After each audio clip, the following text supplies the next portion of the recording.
Annette, William, I'm glad you could both make it today. Please, have a seat. I've been observing both of you closely, and I believe God has incredible plans for your lives. However, I sense there are hindrances preventing you from fully embracing His purpose. We're ready to do whatever it takes to follow God's plan for us. Good. The enemy will try to derail you from your path, especially through your family ties. They may mean well, but sometimes they can unknowingly become stumbling blocks.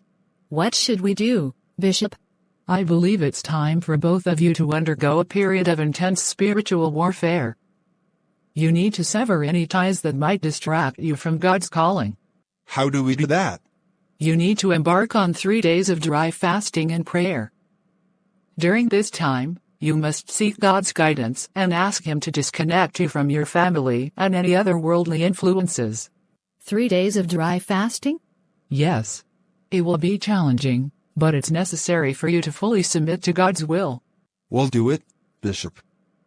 Remember, the enemy will try to discourage you, but with God's strength, you will prevail.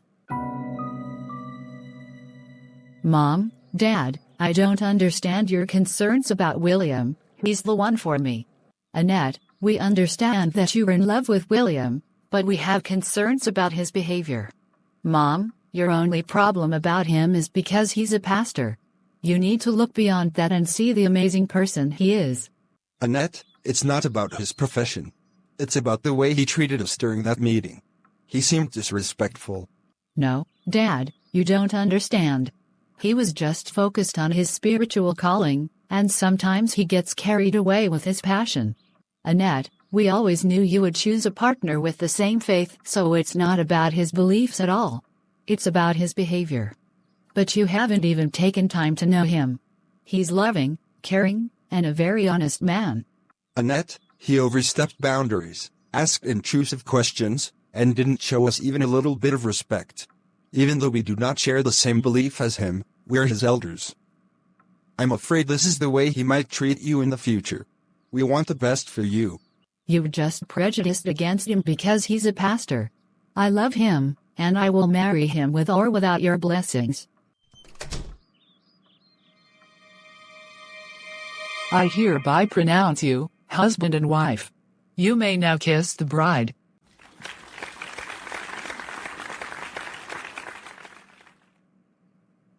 Congratulations, Pastor William and Annette. I am so happy for you both. Thank you so much. I want to offer you something special as a wedding gift. Oh, Gloria, you didn't have to do that. Please, it's my pleasure. Inside the envelope is a check to cover your rent for 3 months. I will also be covering your rent for subsequent months for as long as I can. Oh, Gloria, that's incredibly generous of you. Thank you so much. Consider it a small token of my gratitude for all you've done for our church community. We're deeply humbled by your kindness, Gloria. Pastor William, Mrs. Williams, on behalf of the congregation, we wanted to present you with this gift. What's this? It's a car key. We pooled our resources together to get you something practical to help you in your ministry and daily life. A car? That's incredibly thoughtful of everyone. Thank you so much. This is beyond words. Thank you, Emmy, and thank you to everyone who contributed. Honey, I can't believe the level of generosity from our church members. This is overwhelming. I already told you, your brothers and sisters in Christ are your true family. It's just incredible.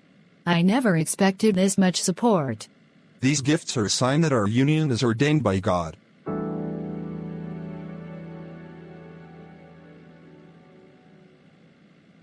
Honey, about the money we received at the wedding. I think we should use it to furnish our home. I know a good place where we can get quality furniture at very affordable prices. My love, I've been praying about it, and I believe God wants us to sow all the money as a seed to our spiritual head. But William, we just started our life together. We need that money for our home, for our future. Annette, when God speaks, we must obey. He asked for this specific seed, and we must trust in his plan. I understand. But, can't we solve from what we make in the future? Annette, this is about faith and obedience. God has a plan for us. We must show him that we trust him completely. I don't know, William. It just feels wrong. Can't we find another way to contribute without giving away all our wedding money? We are sowing all the cash we received at the wedding, and that is final.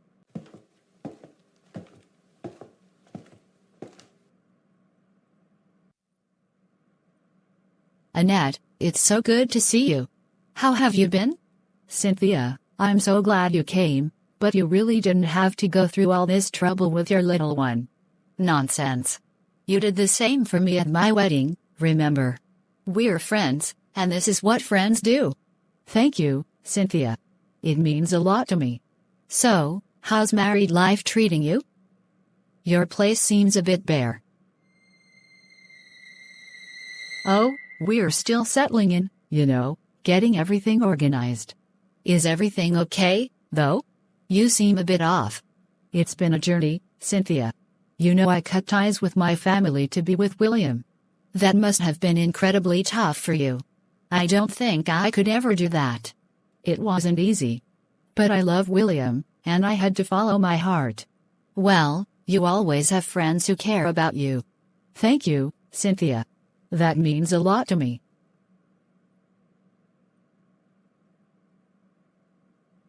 Once you're ready to furnish this place, call me. I'll help you organize everything. Thank you, Cynthia. I don't know what I'd do without you.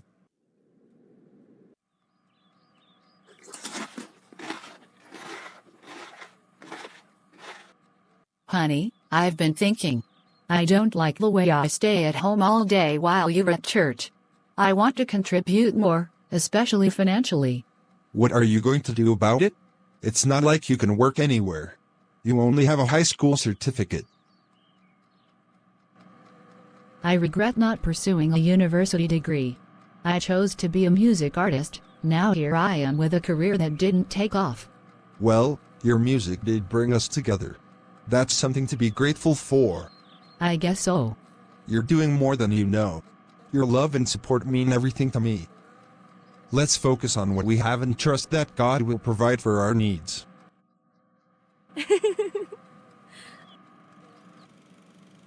Brothers and sisters, I have an announcement to make.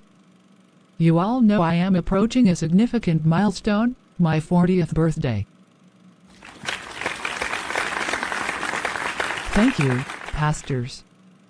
As I approach this significant birthday, I've been reflecting on God's goodness in my life. I feel led to give back in a special way. I have set a goal to give God $400,000 for my 40th birthday.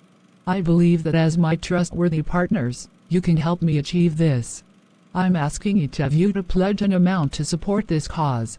Whatever you can give will be greatly appreciated. I pledge $20,000. I'll give $10,000. I pledge $200,000.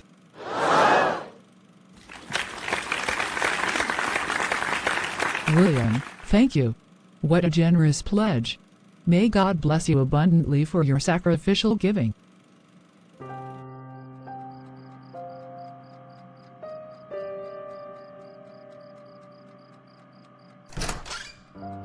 Honey, why aren't you eating? Is something wrong with the food? No, Annette, it's not the food. I'm just not hungry. You never skip meals, William. Are you fasting? It's past 9 p.m. Actually, there's something I need to tell you. I made a pledge at church to raise $200,000 for our bishop's 40th birthday gift to God.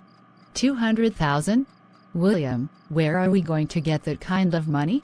We can barely save money to furnish our apartment at the moment. I know, Annette. I've been thinking about it, and I'm considering selling the car. No, William, you can't sell the car. It was a gift, and it's our only means of transportation. Annette, the car was given to me, so I decide what to do with it. I can't believe you would make such a decision without even consulting me. Annette, I don't need your consent to do what I believe is right.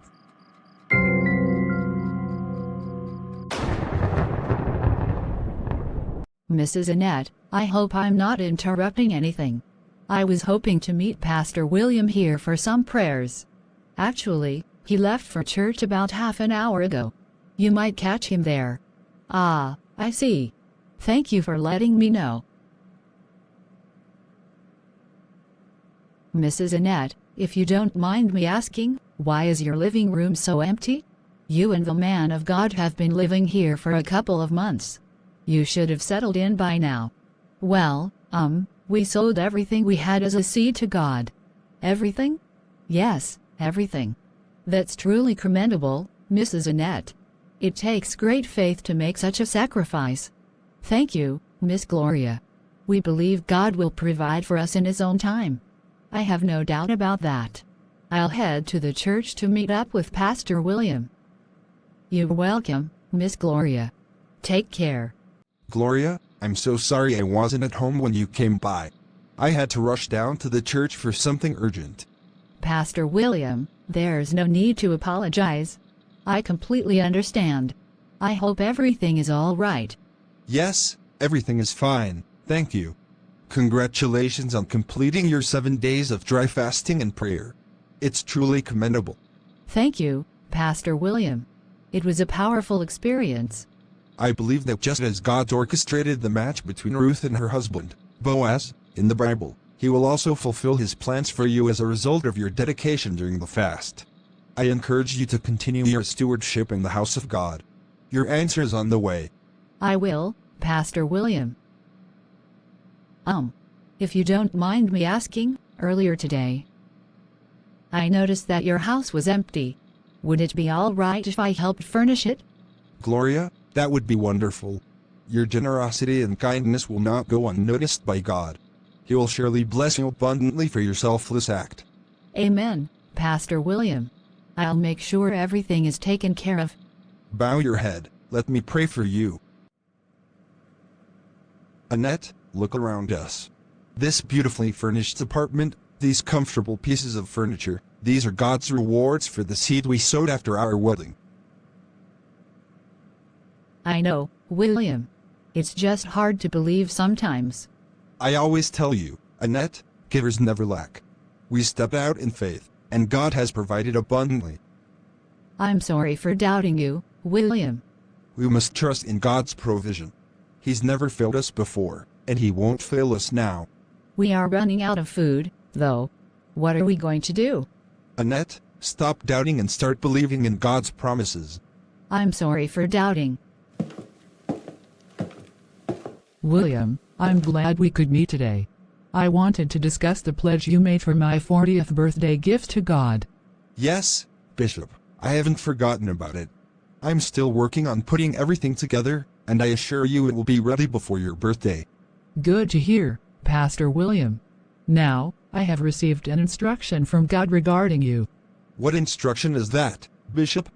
God has revealed to me that you should be tithing 50% of every money you receive from now on.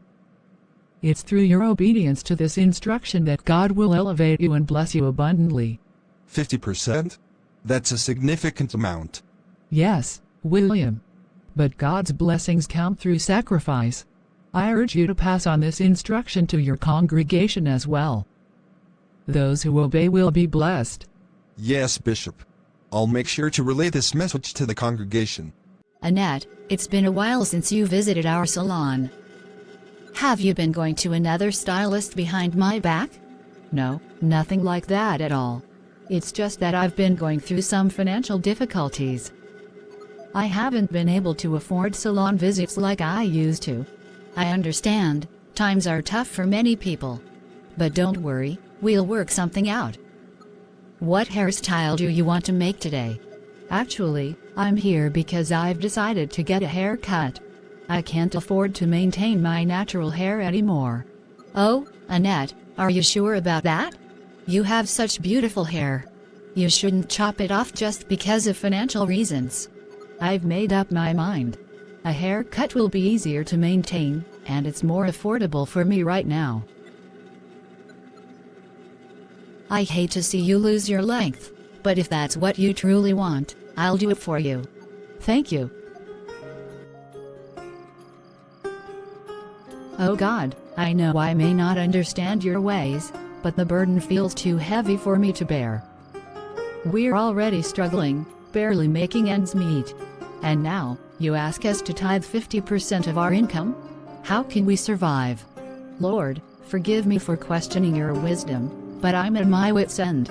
We would be homeless if it weren't for the generosity of our partners like Gloria.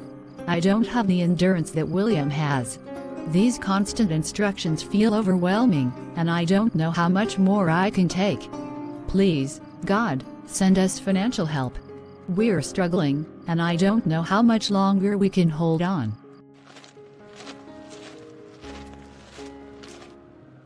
Good evening. I've noticed you sitting outside often, and I thought I'd introduce myself.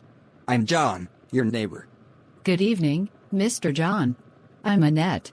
Nice to meet you, ma'am. I have never seen you leave for work since you moved in. I assume you work the night shift. Are you a nurse? You look like one. Wow.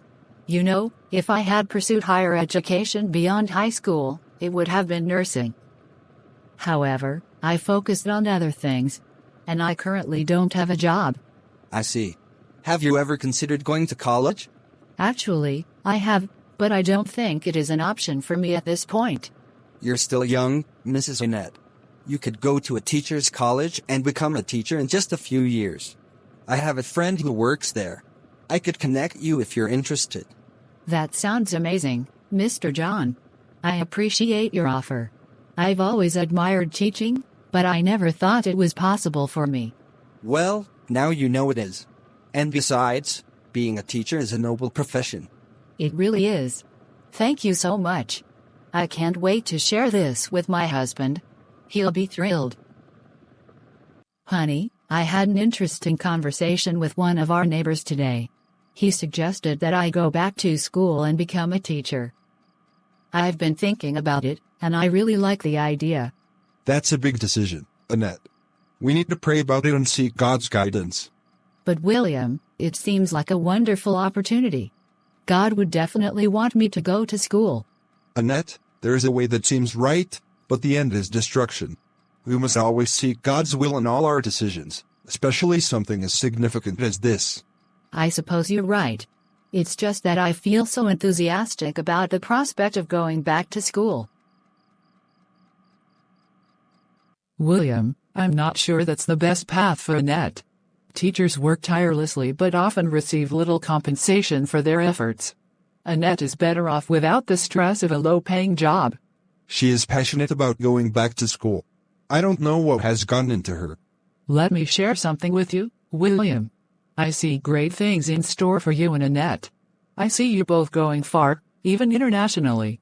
You should not settle for less than what God has planned for you. Thank you, Bishop. I'll discuss it further with Annette. I can't believe you're stopping me from pursuing my dream of going back to school. I thought we were supposed to support each other's aspirations. Annette, God says no. I believe He has other plans for us. But why can't you see that this could be a stepping stone for us? I want us to go global, but we have to start somewhere. Maybe while I'm teaching locally, we'll run into our destiny helper. I can't just stay indoors and expect everything to fall into our laps. You are limiting God with your perspective. He can send help even if we live under a rock. We need to trust His timing and His plan for us. I want to pursue something meaningful. Why can't you see that? Annette, I've prayed about this, and God has said no to you going back to school. His answer is final. Gloria, it's so wonderful to see you. And who is this gentleman you've brought with you? Pastor William, God has truly done it. This is Dub. He's a counselor, and he's shown interest in marrying me. Oh, Gloria, I'm so happy for you. God's timing is always perfect. It's a pleasure to meet you, Pastor William. Likewise, Dub. Can I ask what drew you to Gloria? Well, it was her kind heart, really. I first met Gloria at the supermarket. There was an elderly lady who had lost her wallet, and the cashier was causing quite a scene. While others were gossiping and complaining, Gloria stepped in and paid for the ladies' items. It was a bold and compassionate act that really touched me. I knew immediately that I had to get her number. That's truly remarkable, Gloria. Your compassion shines through in everything you do. Thank you, Pastor William. Doob, are you a believer? Yes, I am. My faith is an important part of my life. That's wonderful to hear. I thank God for blessing Gloria with a man of faith like you. You're both truly blessed. Thank you, Pastor William. We feel truly blessed indeed. Mr. Doob, can I have a word with Gloria alone? Definitely. I'll be waiting outside. Gloria, how are things going with your finances? It's been a bit difficult since I started tithing 50% of my income as God instructed. But despite the challenges, God has been faithful. I still have a roof over my head and food on a table. God is always faithful. Also, you should consider cutting down on your expenses to better manage the remainder of your income. I'll definitely look into it. I wanted to share with you that my mother in the Lord is going to be 40 in a few weeks. I've pledged $200,000 as a gift for her. Wow, that's a generous pledge, Pastor William. Yes. I tried selling my car to raise the money, but the buyers were not giving me a reasonable amount. I would like for you to participate in the pledge. It's through our sacrifice and giving that we partake in the goodness of God. I'll see what I can do about participating in the pledge. Dude, I need a favor from you. Of course, Gloria. What is it? It's about money. I hate to ask, but could you loan me $100,000? 100,000? That's a significant amount. What do you need it for? It's for a pledge my pastor made for his spiritual head's birthday. He's asked me to contribute, and it's a big amount for me to raise at such a short notice. Gloria, I've noticed you've been giving a lot to your pastor. From what I learned, you've been paying his rent, you bought furniture for his apartment, you tithe 50% of your income among many others. And now this pledge. How have you been managing to do all that without going homeless? I'm giving to God, not to Pastor William. The Bible says givers never lack. Gloria, you need to think about whether your kindness is being taken advantage of. How can you say that? I'm doing what any Bible-believing Christian would do. I know. But your pastor should not be dictating how much you give. If his pastoring job is not meeting his financial needs, he should get a second job. How do you want him to find the time for that? My pastor has a bakery and a fish farm with people working under him. We give to him as the Spirit leads, not a specific amount that suits him. You're in a toxic spiritual relationship with your pastor and you need to break free from it. You don't understand. Let me take you to my pastor sometime. You would see the difference for yourself.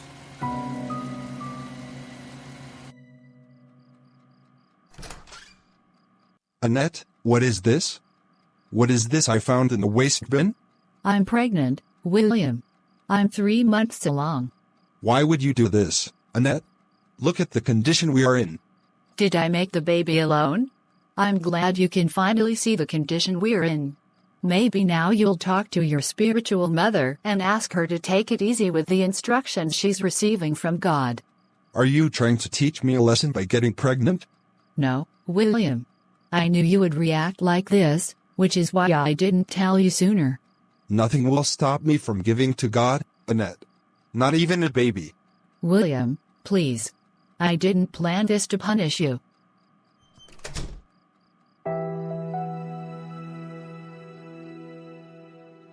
Hello, Gloria. How much have you raised for the pledge you made? I'm sorry, Pastor William, but I won't be donating anymore. What? You are backing out after raising my hopes high. Why would you do this? I've decided to no longer worship at your church, Pastor William. You mean you are deciding to backslide after all that God has done for you, especially after blessing you with a husband? I'm not backsliding, Pastor William. I'm simply changing churches. And I won't be responsible for paying your house rent anymore. Why are you doing this, Gloria? If Doob has something to do with it, you need to walk away from him. The devil is using him to block God's blessings over your life. It's my decision, Pastor William. Goodbye. Pastor William did everything in his power to raise the money by selling valuable items at home, including his car, and raising mandatory welfare offerings in church. Taxi. Cynthia. You mean you are in town and you did not come to visit? I'm really sorry. It's a work trip. I planned to pay a visit when I finished my business here. How have you been? No worries. I understand. I've been okay. Just counting down the days until the baby arrives. I'm due in 2 weeks, and I haven't even started getting things ready. Oh, Annette, I'm so sorry to hear that. Do you need any help? That would be wonderful, Cynthia. I haven't got a single item for the baby yet. I don't know where I'll get the money to shop for baby items. Don't worry, Annette. I'll bring over some of the baby items I have. They may be old, but they're still in good condition. Thank you so much, Cynthia. I really appreciate it. I'll come pick them up myself since I've got nothing to do at home anyway. Sounds like a plan. Just let me know when you're coming, and I'll have everything ready for you. Will do. Thank you again. You're a lifesaver.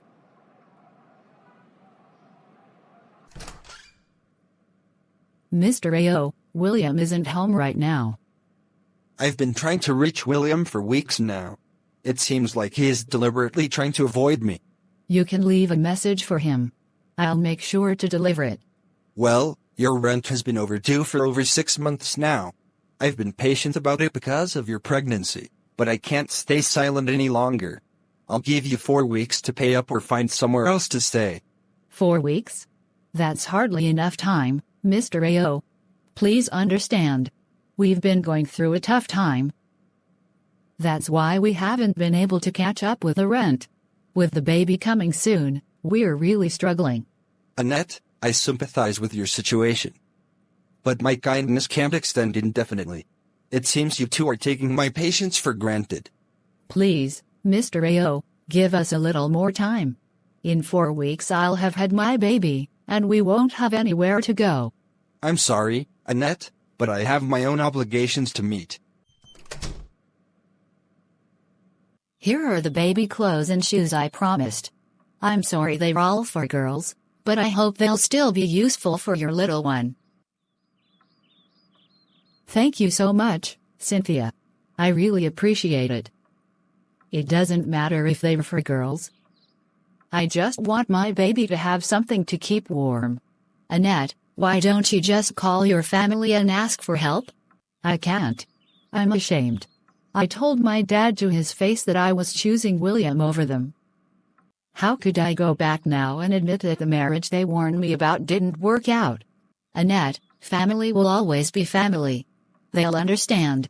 Oh no, Cynthia, it's happening. I think I'm going into labor. Oh gosh, Annette. Don't worry. Let's get you to the hospital right away. Mr. Williams, I'm afraid we need to proceed with a C-section for your wife due to some complications. What kind of complications are we talking about? Is a C-section really necessary? It's a precautionary measure to ensure both your wife and the baby are safe. But it's an expensive procedure, and you don't have health insurance. Doctor, I have to be honest with you.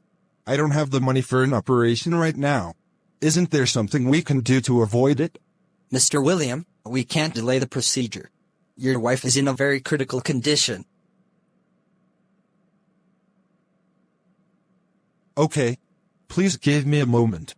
I will make some calls to my church brethren to see if I can raise the money. Hello, sir. Ezekiel, I need your help urgently. I need $50,000 for my wife's hospital bill. Oh no. What happened to her? She developed some complications during labor. It is well. Can you lend me the money? I'm sorry, Pastor William, but that's a huge sum and I can't help with that amount right now. All right. Thank you anyway. William, how are you? Bishop, I need your help. My wife needs a C-section, and we can't afford it. Can you help us financially? Hello. I'm sorry, William, but I can't help you with that. Are there no other persons you can call? Bishop, I've called everyone, but no one can help at such a short notice. Can't you borrow some money from the church funds just this once? I'm afraid the funds have already been allocated for other purposes. But remember, William, this is a test of your faith. If you stand firm, God will intervene and your wife will deliver through a natural birth like the Hebrew women. Bishop, my wife is unconscious and needs surgery. She can't go through labor. I will be praying for you. If you won't help us this one time when we need you the most, then I guess our relationship is over.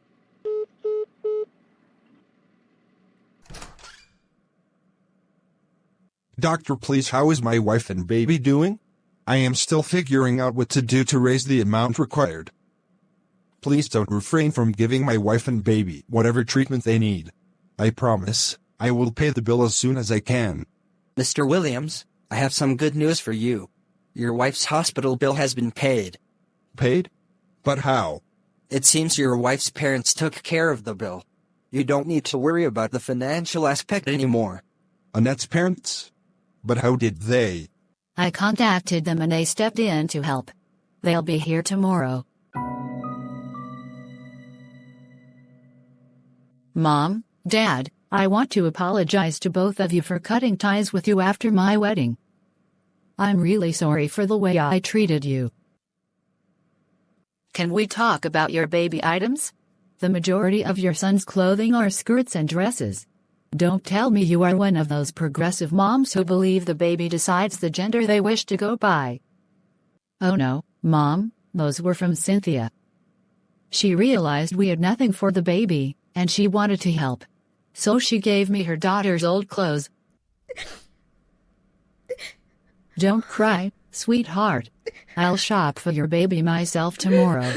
Annette, name anything you want me to do for you. I didn't get to gift you for your wedding. I want to make it up to you now. Dad, if it's okay with my husband, I would love to go back to school and get a nursing degree. I don't mind at all. That's wonderful. I'll foot your bill. You have my word. Thank you, Dad. Thank you both for everything. I'm truly sorry for distancing myself from you all this while. It's all right. What about your parents, William? Are they fine? We didn't get to meet them before you two got married.